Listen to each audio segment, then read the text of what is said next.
Are we a TikTok audience here? What's up? No? Okay, guys. The next comic, he is super funny. You might know him from his show, The Cam Pals. Give it up for Frank DeRuggiero! Hello! Saturday afternoon in the big city. It's nice to see all of you. As Julie said, my name is Frank DeRuggiero. It's an Italian name, if you can believe a thing like that. It's the most Italian thing about me that is very much where it stops. I'm not a practicing Italian. Not crazy about tomato sauce is mainly what it is. And if I'm ever going to have it, I will get it in a restaurant. I don't know how widely known of a thing this is. Italian folk have this cast iron allegiance to the pasta sauce that their mother or their grandmother makes on a Sunday afternoon.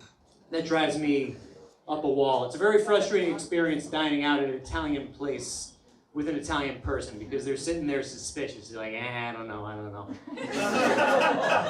It looks like a nice enough place, but I'm staying away from anything with a red sauce. I tell you what, I've been going to restaurants my whole life. Nobody ever made a red sauce better than my mother makes a red sauce, which is ridiculous. Of course, a chef makes it better.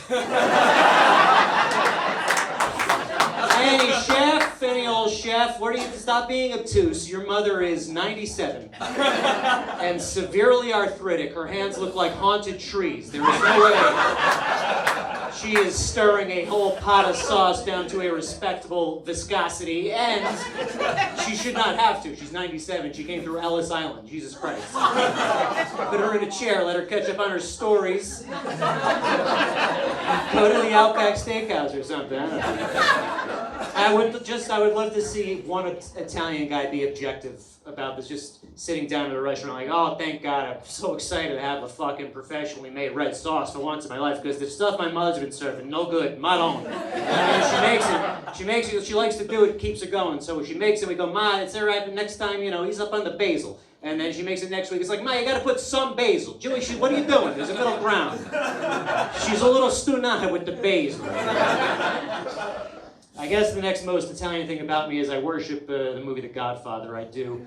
For the right reasons, though, and that is not always the case with an Italian person. 9 times out of 10, you talk to an Italian guy about The Godfather, they just like the Italian stuff. They don't care that it's good. Everything surrounding the Italian iconography could have been garbage, and I know this because it comes up at every gathering of my people. Somebody goes, oh, I tell you what, nobody ever made a movie better than The Godfather. I go, yes, here we go. Where do you even start?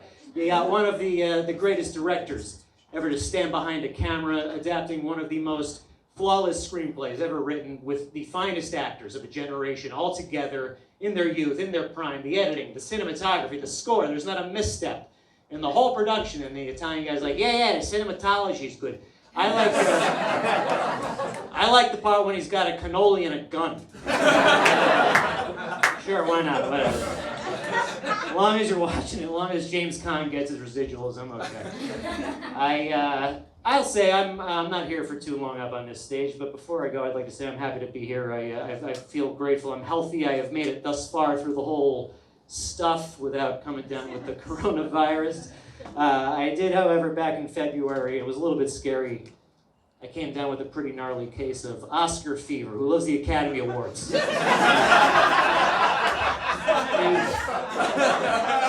Favorite night of the year. I live for Oscar night. I'm a sucker for a montage, mainly.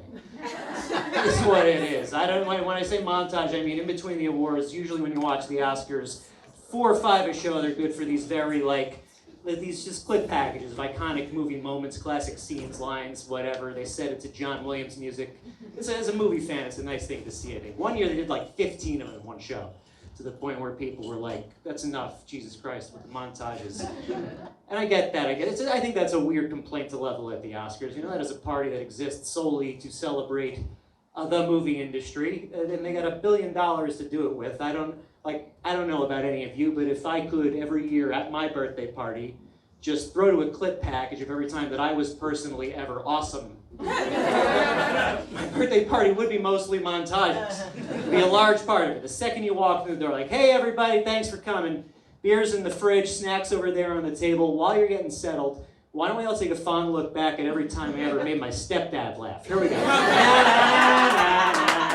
is one of the shorter montages. He's a stern man. I had to pad it with some regular old smiles, but you get the idea. I cracked him. Hey, that's all, folks. Enjoy the rest of the show.